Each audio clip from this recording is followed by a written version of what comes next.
This is VSiN, the sports betting network.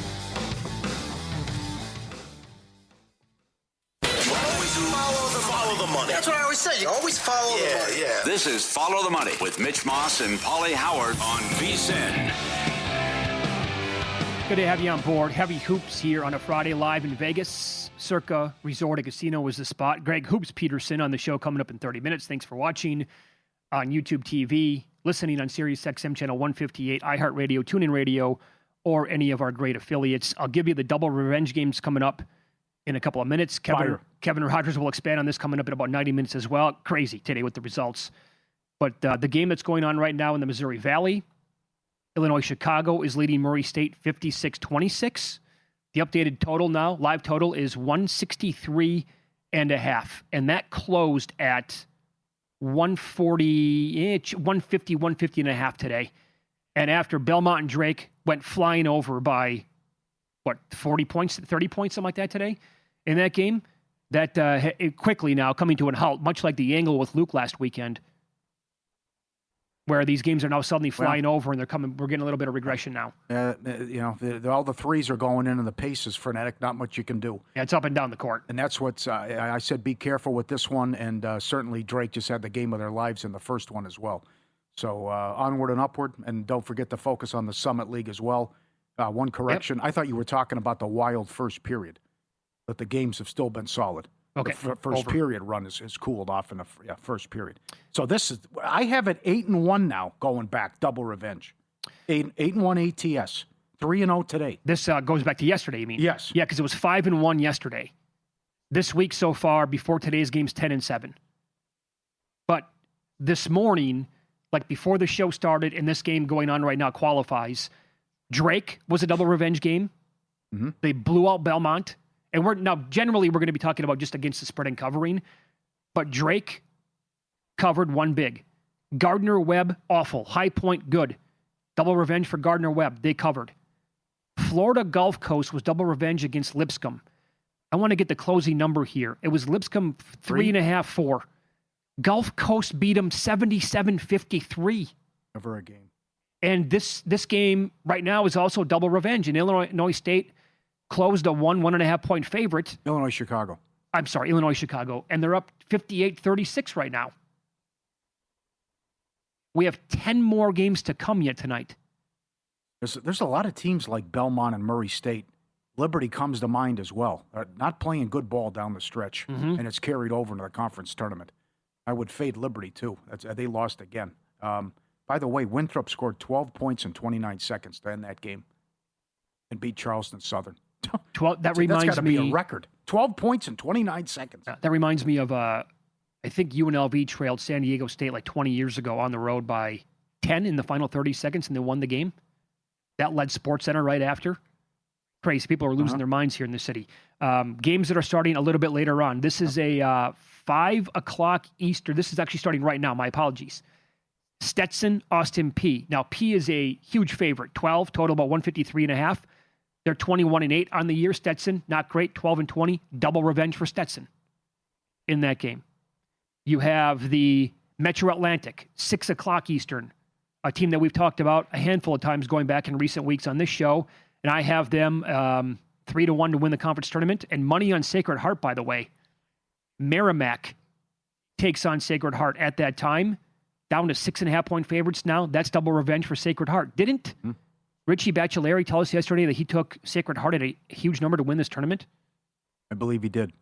60-1, something like that? Yeah. Memory serves. Okay. I find this one fascinating in the Summit. Nebraska-Omaha was swept by South Dakota. Nebraska-Omaha is favored.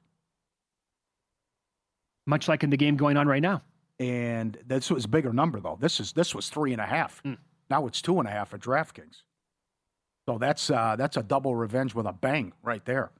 That I got swept. I'm favored, and by a pretty good margin. $1.70 on the money line at some spots. That's a good one. We have double revenge for VMI. They're taking on UNC Greensboro. VMI is 6-25 on the year. That's 7:30 Eastern. But I will give you this. Member of the FTM Army. Great dude. Chris LaCroix, messaged us during the show, and he said, do not, under any circumstances, bet on VMI. I have tracked every SoCon game for 3 years. They stink. Even if they cover, you should not bet them, is what he said. That's his local small conference. And he said that he's taken Citadel. Been playing better, especially on the road. So if Chris is wrong on that, I'll give out his address later on in the show next week, and you can go. I'm kidding, of course. Social, too. Yeah. Did you say Longwood? That qualified. Did you say that? I did not bring it up yet, but. All right, because Hoops is on UNC Asheville. He makes it a bigger number. So he'll talk about that coming up, too, but that's another one that fits. Northern Iowa, winners last night. Game somehow stayed under. They're on double revenge against Illinois State.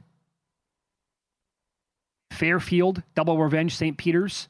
Portland against Washington State a little bit later on tonight. We'll run down. That's some of the list. Again, Rogers has been tracking this for a long time. He's going to join us coming up at 6:30 Eastern time. Looks like it's headed to 4-0 today and 9-1 ATS the last two. Pretty good.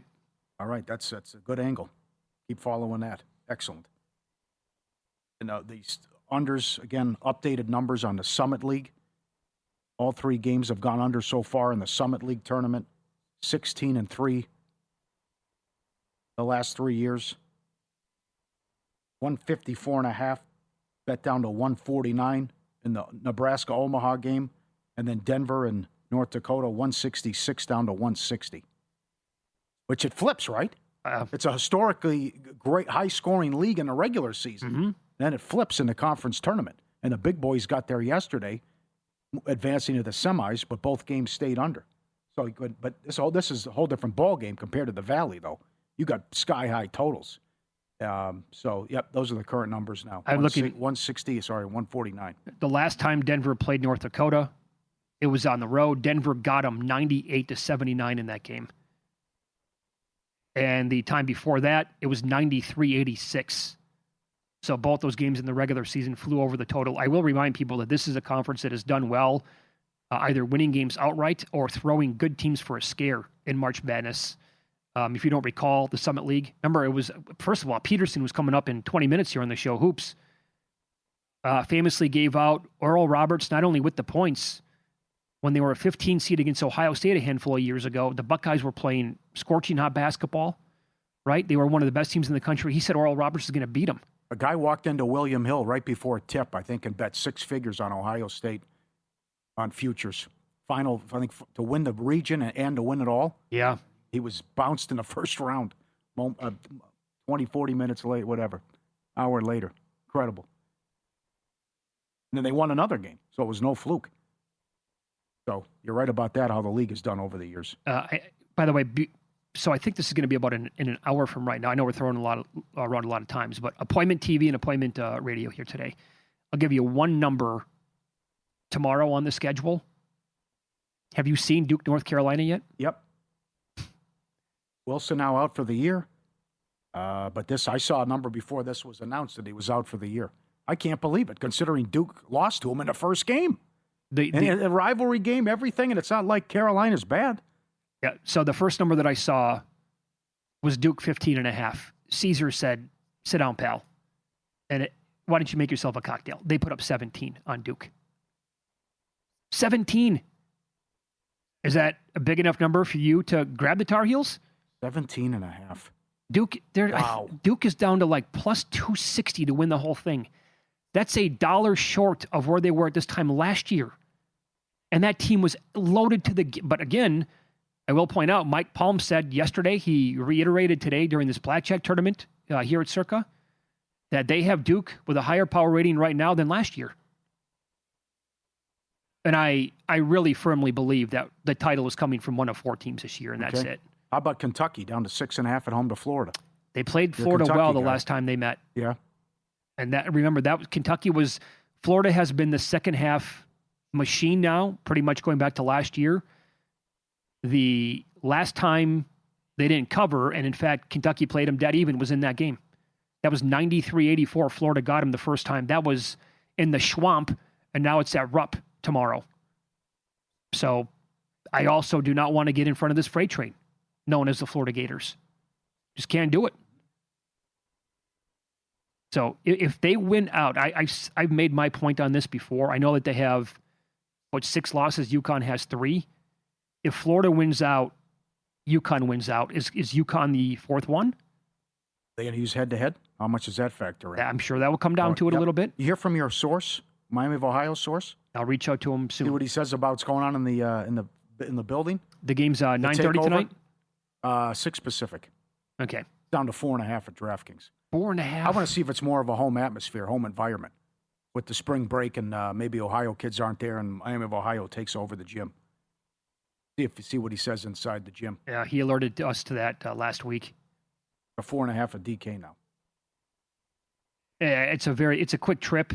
You hop in, you're going to Miami of Ohio. You're big time fans of the program. They go on this unexpected run, regular season. Of course, you're going to make this drive and take over the gym. I mean, that place should be all their fans, I would imagine, in this game. But this will not stop. This is just like the first game. Illinois-Chicago just scores every time down. Yeah. What were the odds you're going to have back-to-back 100-point games after 13 straight unders? They got 70 points with 15 minutes left. They are, oh my God, they're running them out up 25. So, wow. Has it flipped so much that the theory becomes now bet alt overs in this conference?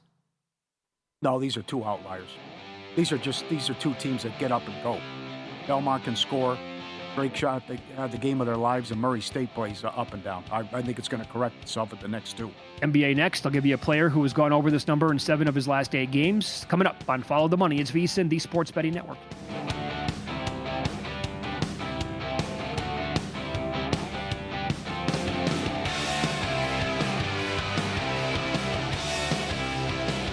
So you're listening to this podcast because you want an edge. But what if I told you you're only halfway there? You've got the mindset. Now it's time to get the toolkit to match. Here's the thing. Pro bettors spend thousands on data and tools, but what they don't want you to know is you can get the same edge for a fraction of the cost with VSiN Pro. With VSiN Pro, you get access to expert picks, public betting data, prop projections, powerful tools, analytics, and more. Tap the link in the description and see why thousands of bettors are already using VSiN Pro to cash more bets.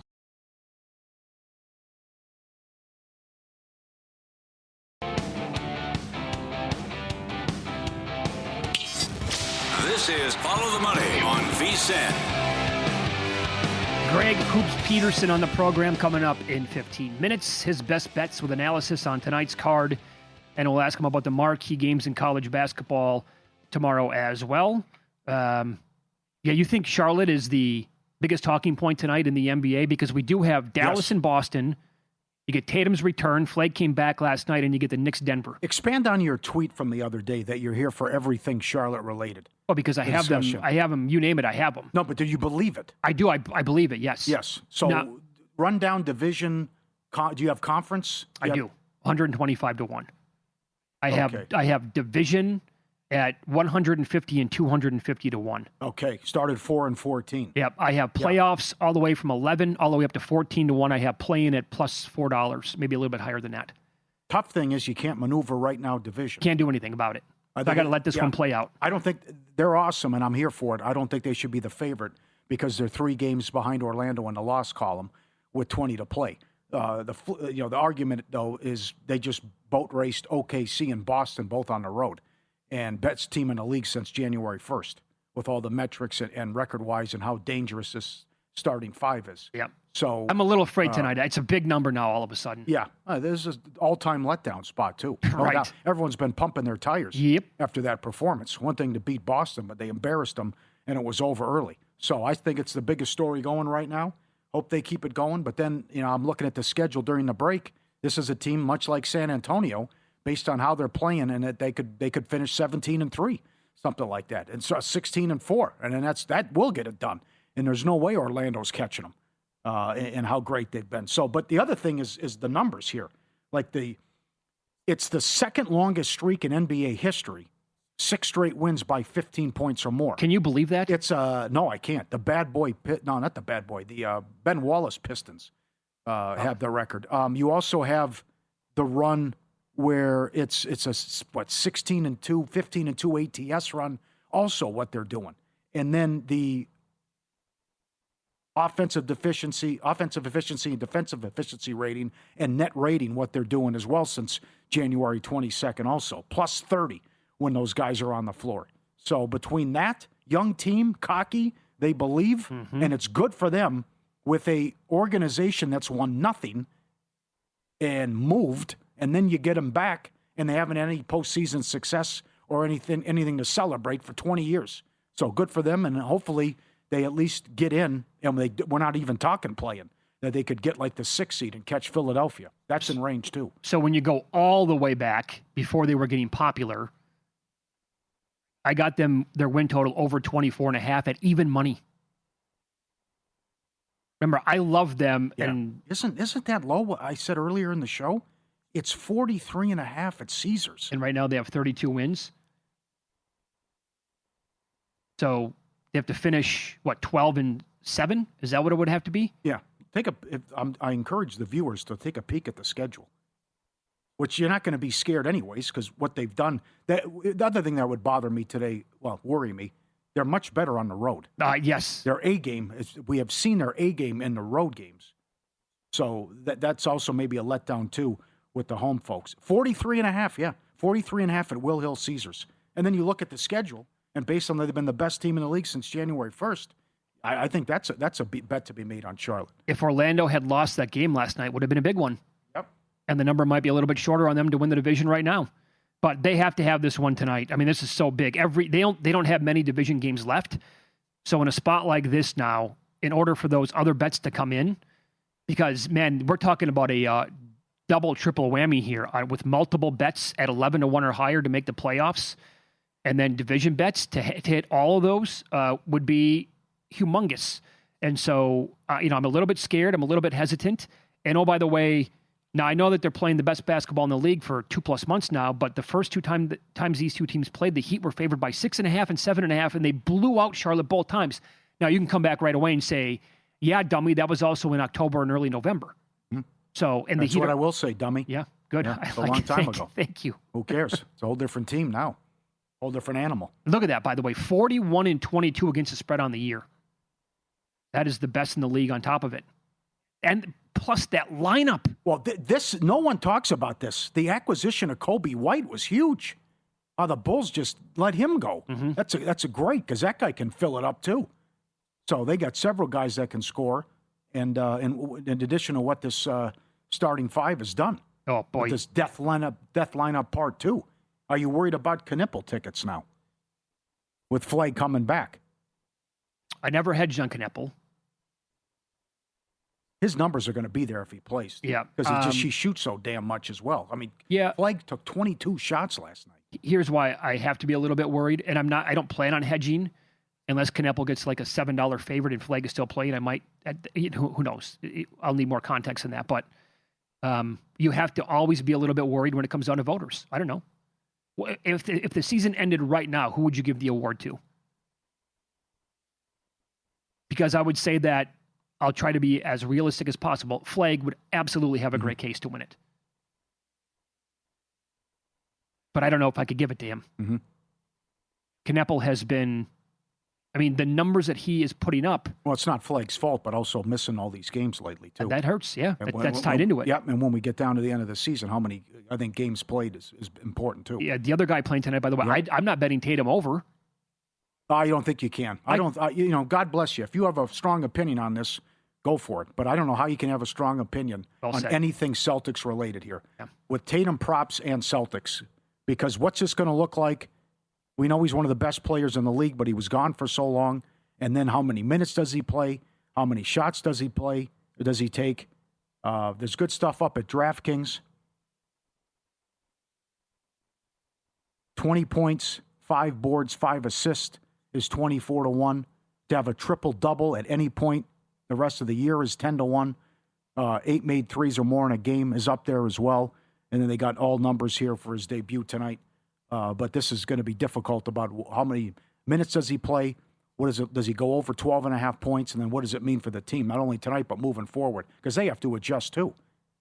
No doubt. I'll tell you the guy that, along with him, what are we going to get from Jaylen Brown tonight? This has been his team the entire year, and he has responded magnificently. his points prop is 27.5. With Tatum, That might be too high. Yeah, when does Tatum come into the game, by the way? A couple of minutes left in the first quarter. Does he play 15 minutes tonight? Maybe 20? Isn't that the number they put on it? Mm-hmm.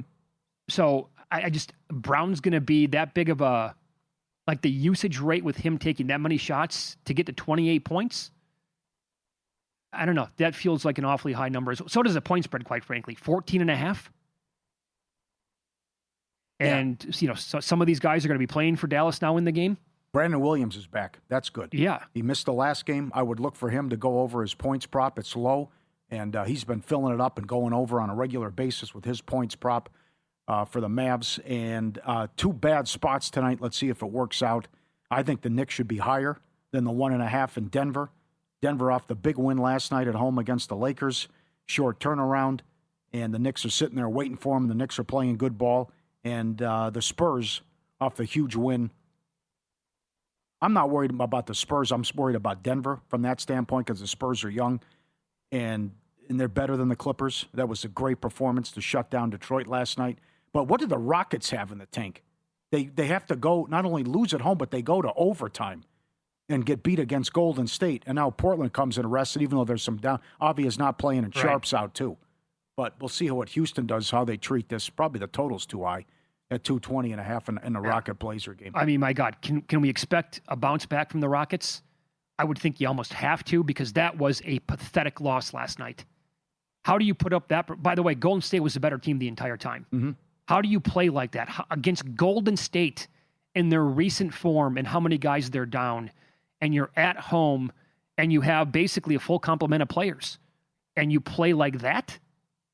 It was a terrible game from Houston. They got outcoached too. Kurt did a great job. Here's the guy I was talking. Yeah, giving them wide open threes and conversion, collapsing and helping guys down when Horford would drive, or the kick and slash stuff killed them all night. Here's the guy I was talking about. I got to pay this off. Sadiq Bey, points prop tonight, 16.5. He has scored 18 plus in 7 out of his last 8 games, 9 out of 12. Now, it's a back-to-back. They played at the Kings last night. They won. He scored 20, but because it's the Sacramento Kings, his points prop is usually 16.5. They bumped it up to 20.5 or 21.5. So too big of an adjustment, stayed under, but I think he probably goes over 16.5 again tonight. And also, I'll tell you why I'm playing an Austin Reeves prop a little bit later on in the show tonight, as LeBron and Ayton are out of this game. Yep.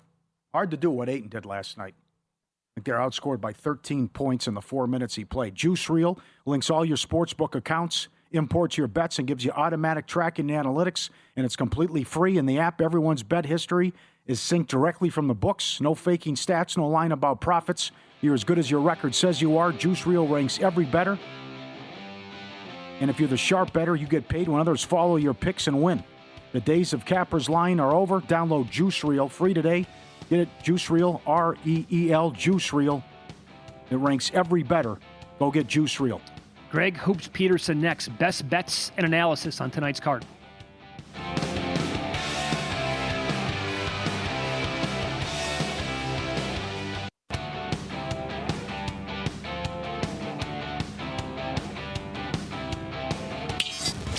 This is Follow the Money on VSiN. College basketball hardcore style. Greg Peterson coming up in a second. Paul, for those just tuning in right now, can you recap what took place in this Winthrop game today? Okay, so I ran it down a little bit earlier, but then I didn't see there was even more to what happened. So Hoops cashed a ticket, and he had it in his write-up. Winthrop laying 4.5. Winthrop played Charleston Southern. They were laying 4.5. They were down 7 with 40 seconds. Hoops, they scored 12 points in 29 seconds and 8 points in the last 13 seconds. There was made free throws, a turnover, another foul. They made like 4 free throws in the last second. What happened? They covered. Just absolutely wild. That is probably the biggest look-back win I've ever had. We always recap the bad beats. You have to recognize when you're living right, and boy, oh boy, I was praying for overtime in this game. You just mentioned it. They were down 7 points with 29 seconds remaining. They somehow, some way generated a few turnovers. And I thought that they were going to win this game by 3 because they had a pair of free throws. It's a 3-point game with about 1, maybe like 1.2, something like that seconds remaining. Charleston Southern goes to inbound the ball. They completely throw the ball away, and then they foul. Winthrop hits both free throws to be able to cover at the free throw line. Now, if you took the closing number of Charleston plus 6.5, you got there. If you took a bad +4, +4.5, that's one of the worst beats I've ever seen in my life. I was going to say, guys, that's the kicker to the story. Yeah. He liked him at 4.5. Oh. It closed 6.5. And somehow they win by 5. In regulation, to both your points. Come on, the odds of that actually happening, that's less than 1%, right? 12 points in 29 seconds. Less than a tenth? Yep. That's an all-time bad beat. No doubt about it. All right, good job. Let's see if we can keep it going, Hoops. Okay, Longwood and UNC Asheville coming up. Longwood's favored, but you make Asheville 3.5. So tell us why you like Asheville. Absolutely, and hopefully we don't need to overcome a 7-point deficit with 29 seconds remaining on this one. But that said, with Longwood, they've just been so sloppy with the ball this year. They're outside the top 20 in terms of turnovers on a per possession basis, and they're an awful three-point shooting team. They're outside the top 280 in terms of their three-point shooting percentage, and Asheville has been very rock solid with their three-point shooting away from home. Shoot 36.2%. I really like Toya Solomon. He's 6'9", a little bit of a do-it-all guy, shoots in the mid-30s from three-point range, gives his team some good versatility. Now, it's a Longwood team that's been able to do a nice job in terms of grabbing second and third chances, but they really don't have that dominant rebounder on their side either. They've been sort of searching for that point guard spot, which has led to all the turnovers with UNC Asheville. I do think that they're going to be able to hit some threes in this game. I think that they're going to be able to hold their own on glass. So I did make UNC Asheville the favorite. I do like them on the money line. And keep in mind, too, this is a tournament as well that's played a little bit closer to Asheville as well. So I think that that's going to help them out a little bit in this spot, too.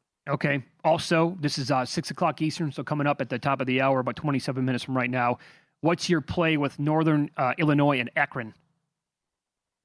I do like the over here. This is an Akron team that has been so good on offense. Top 5 team in the country in terms of points scored on a per possession basis.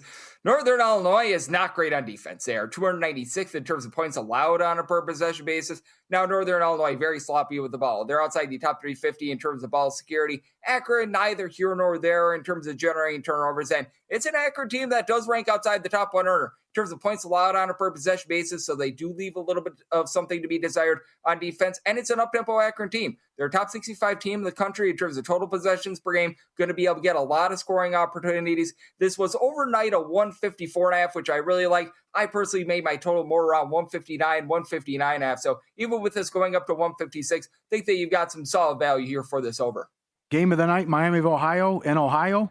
You think it'd be a high-scoring game? And would you make your case for the favorite here, although it's down to 4.5 in some spots?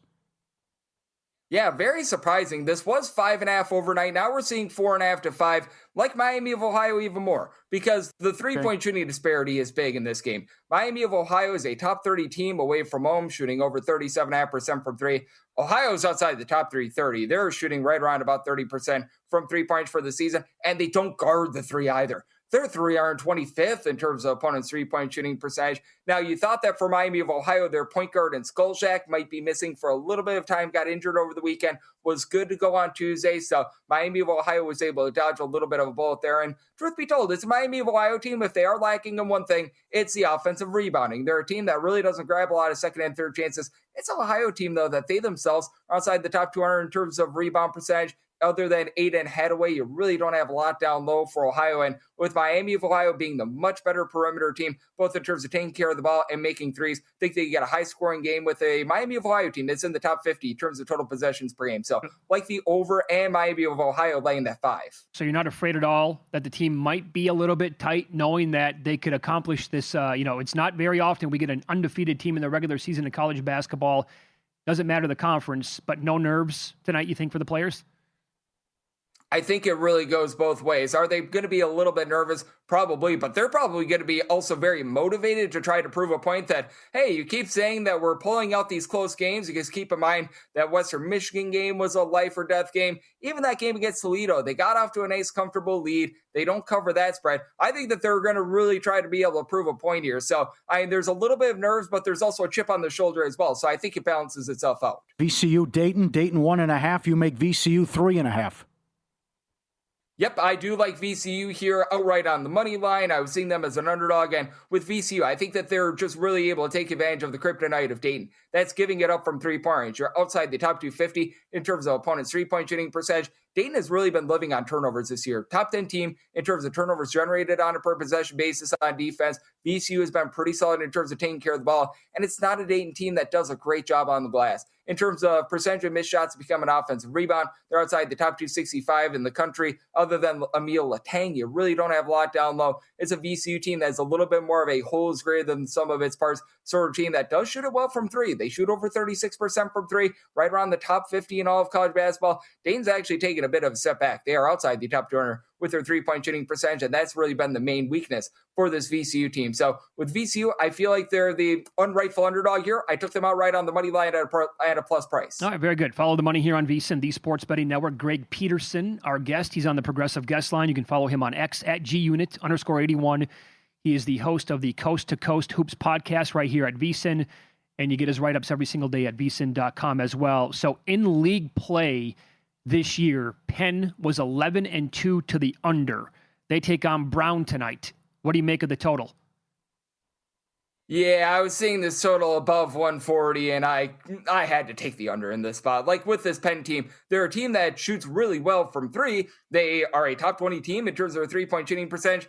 Is Brown going to be able to do their part with this total, though? It's a Brown team that is currently outside the top 330 in terms of points scored on a per possession basis. They guard the three well, though. For this Brown Bears team, they allow teams at home to shoot less than 30.5% from 3-point range. That's a top 50 mark in the country. And Penn is not a team that scores down low. While their 3-point shooting percentage is so good, they're outside the top 300 in terms of their 2-point shooting percentage. For Brown, they just haven't been able to find offense outside of Landon Lewis all season long. He's their lone double-figure scorer with about 16 points per game. And it's a Penn team that's actually been very solid with their 3-point shooting defense as well. They're a top 75 team in terms of opponents' 3-point shooting percentage. And when you think of Fran McCaffrey's teams, you think of teams that are super-duper up-tempo. This is a Penn team that is outside the top 140 in terms of total possessions per game. They're not playing at some sort of ridiculous pace. So I do like this spot here. And as well, I do think that they should be the favorite. I see that they went down to being an underdog, so like them on the money line, but total up at around 146. I just don't see Brown doing their part with this total, so I like the under.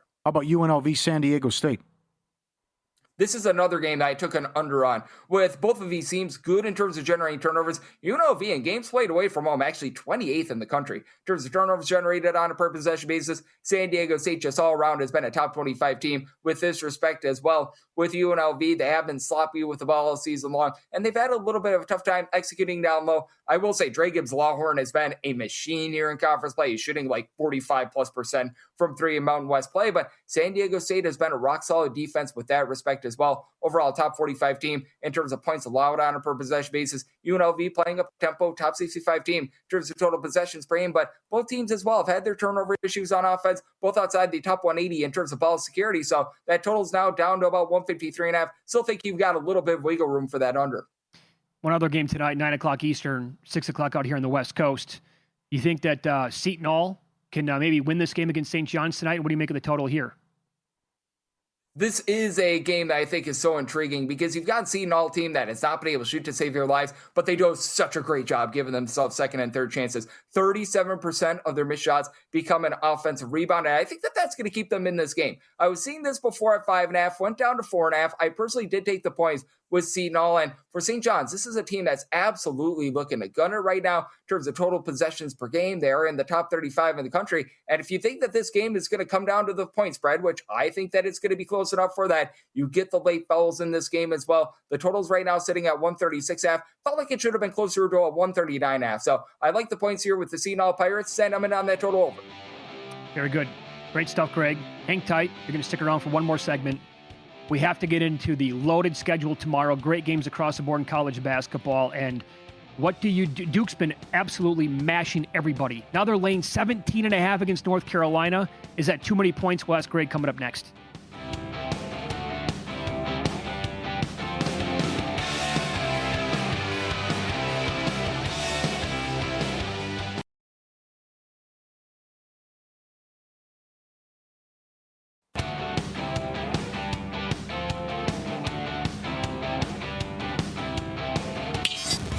This is Follow the Money on VSiN. We continue talking college basketball. Greg Hoops Peterson on the Progressive Guest Line, host of the Coast to Coast Hoops podcast here at VSiN, daily write-ups at VSiN.com. I want to get into some of these marquee matchups that we have tomorrow, Hoops. Before we do that, this game going on right now, Missouri Valley, flying over the total again here. Illinois-Chicago killing Murray State, 86-68, double revenge game. The earlier game today, Drake, that was also double revenge, and they smoked Belmont. That game flew over the total. Have your numbers been pretty close to these Missouri Valley totals that have been posted, or with the move? What have you noticed overall with your numbers compared to the market because of this, the trend over several years now, but how many games have gone under here? Yeah, my numbers have been very much lower than the opening total, but on the closing total, they've been pretty close. I took a few overs yesterday that didn't quite get there, like that Southern Illinois game. Man, Southern Illinois just could not shoot against Drake to save their lives. But like I made the total in that Drake versus Belmont game, 152. A lot of places closed it at a 152.5. Like, I thought you had great value on the open, but once it got steamed down, I thought that it went a little bit too far. And perhaps we are seeing a little bit of overcorrection on these Missouri Valley Conference totals, because you mentioned it, going into this year, about 2/3 of games over the last decade or so had been going under the total. A lot of people are aware of that, and all these opening totals are getting pile driven down by 5+ points. I think that maybe we're starting to get a little bit of overcorrection, so it'll be very curious to see what happens with the semifinals on Saturday. What do you think tomorrow then? Because Drake's won 11 in a row in Arch Madness with 3 different coaches. They didn't win a game from late January to March 4th, and now they're in the semis. You make the Drake catching 5.5 against Illinois-Chicago, so the shooting won't continue what they did today. But would you take the 5.5 against Illinois-Chicago? I'd be willing to take 6+ with Drake. I made my line 5.5, okay. So in this case, 5 or less, I'll be willing to lay with Illinois, Chicago. 6 or more is going to be a buy point for me on Drake. But I mean, it is a Drake team that I've noted this all season long. I've been more willing to back them on the road rather than at home. I have no idea how, I have no idea why, but they've had some wackadoo splits where they're well outside the top 300 in terms of points on a per possession basis on defense when they're away from home, or when they're at home. Away from home, they're actually giving up fewer points per possession, and they're a relatively okay interior defense. Where they get lambasted is from 3-point range, and for those that have watched Arch Madness, what really goes into the abyss is 3-point shooting. I don't know if it's a sight line, I don't know if it's the rims, the backboards, what have you, but the 3-point shooting just really goes downward, so it helps out these teams that are a little bit stronger on the inside, are willing to take more 2-point shots, and Drake has been a team that has actually taken good care of the ball. Top 75 team in terms of fewest turnovers on a per possession basis. Illinois, Chicago is a little bit sloppier with it. Can't make Drake the favorite, but I think that they should be able to hold in this game. All right, very good. So I'm looking at the screen right now. Games tomorrow. Duke and North Carolina. Caleb Wilson, unfortunately for the Tar Heels, out for the year. I love that kid. He's an absolute stud. Think he's going to be a really good pro. I laughed when I saw 15.5. I wanted to bet Duke, and I'm like, oh my God. It's 17.5, Greg. What do you do with that number? I just can't lay this number in this big of a rivalry. Like, Duke is an absolute machine. They are the best team in all of college basketball, but that's why you have point spreads. Every team has a buy point, every team has a sell point, and North Carolina is still a good interior team. They're a top 20 team in terms of opponents' 2-point shooting percentage, albeit without Caleb Wilson. That does go downward a little bit, but they still have a nice little post presence in Henry Visar. Keep in mind what he was able to do over at Arizona last year. He's been giving the team 16 points, 8 boards. He's able to pop a few threes. It's a North Carolina team that they don't shoot it great from 3, but if there is one thing about Duke, it's they're a good 3-point shooting team. They're not necessarily an amazing 3-point shooting team. They shoot about 35.5% from 3-point range. That hovers right around about 85th in the country. Very efficient on defense. They are number 1 in terms of points allowed on a per possession basis. There's no denying that. They defend better than anyone else in all of college basketball, but 17.5 in a game that North Carolina is going to be up for, I just feel like it's too many. Like, I made my number 12.5, and I thought that I was just like, man, I feel like I'm being a little disrespectful here to North Carolina, but we have to respect Duke. 17.5 has just gone too far for me. It's the old Godfather offer that you can't refuse on North Carolina here. All right, 2 games, same number, 7.5. One team struggling, one team on fire. How about Florida, 7.5 at Kentucky?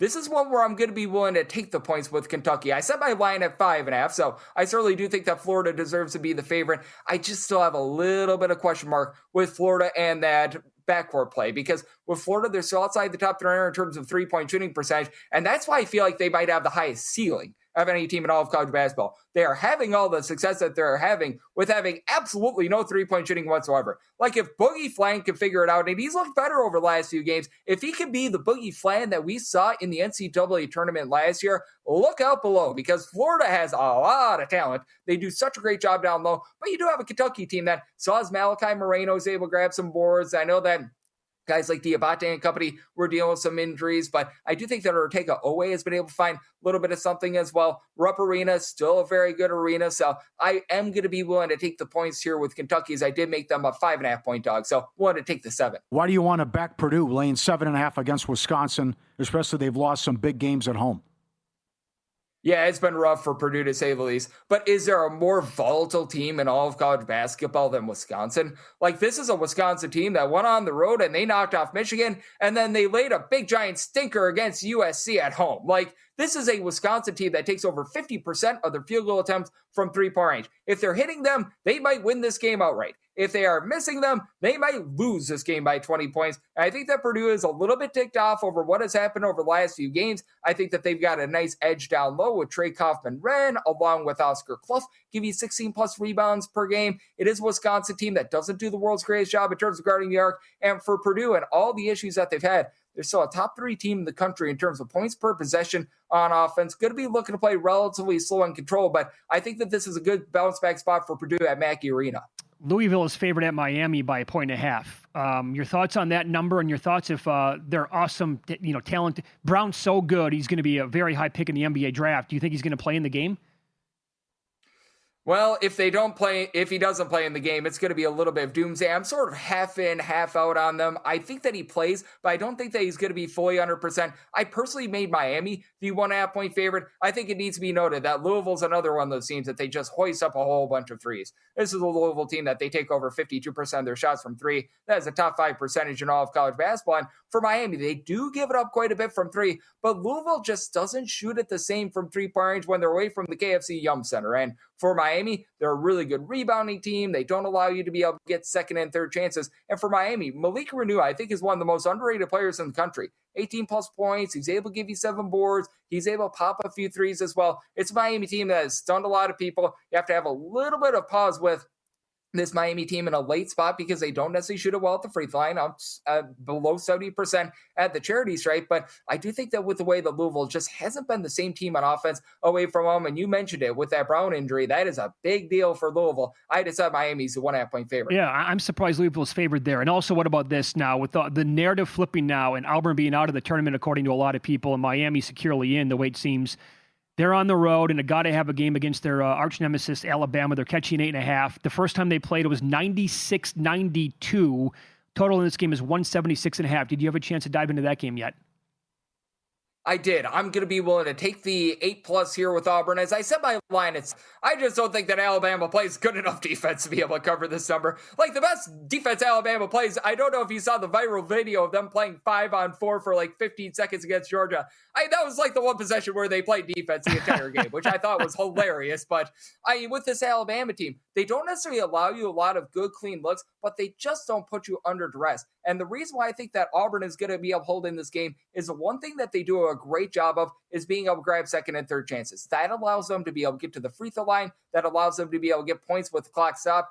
I don't know if I can quite go with a 176.5 to the over because at that point, like an 87-84 game, you still cash the under. And if you are even off a little bit with your 3-point shooting in this game, that does help out to the under. But that said, for Auburn, I don't think that they win this game outright. You mentioned it. It's a got to have a game. And if we're putting Auburn in the NCAA tournament over Miami of Ohio, what the heck are we doing here? But That said, with Auburn, I'm willing to take 8+ with them. How about a total? Boston College under? Yep, I've been loving these Boston College unders because they play respectable defense. They're a top 100 team in terms of points allowed on a per possession basis. They play relatively slowly. They're outside the top 265 in terms of total possessions per game. And they're a bad team that hasn't quite quit on you yet. Like, for Boston College, they're just genuinely bad. It's not as if they aren't trying or anything like that. They're actually trying. They're playing some halfway solid defense. They just can't shoot to save their lives. Like, they're outside the top 330 in terms of their three-point shooting percentage, in terms of their free throw shooting percentage, outside the top 275 in terms of their two-point shooting percentage. Like, you just go down the list. And for Notre Dame, they shoot over 39% from three-point range at home. That goes down to less than 31.5% away from home. They've dealt with injuries all season long. That initial opener I saw was 139.5. Might have ticked down a point or two, but even if it does, I'm going to be in on that under. Greg, you're the man. Crack open a cold one tonight. Have a great weekend, okay? I'll be hard at work, gentlemen. Always appreciate you. There you go. Thanks. Greg Peterson, coast-to-coast hoops right here at VSiN. My God, does he know college basketball. Bruce Marshall, more bets coming up next. There's a game going on tonight that couldn't be much different stylistically. He has an opinion on it. Find out which one it is next.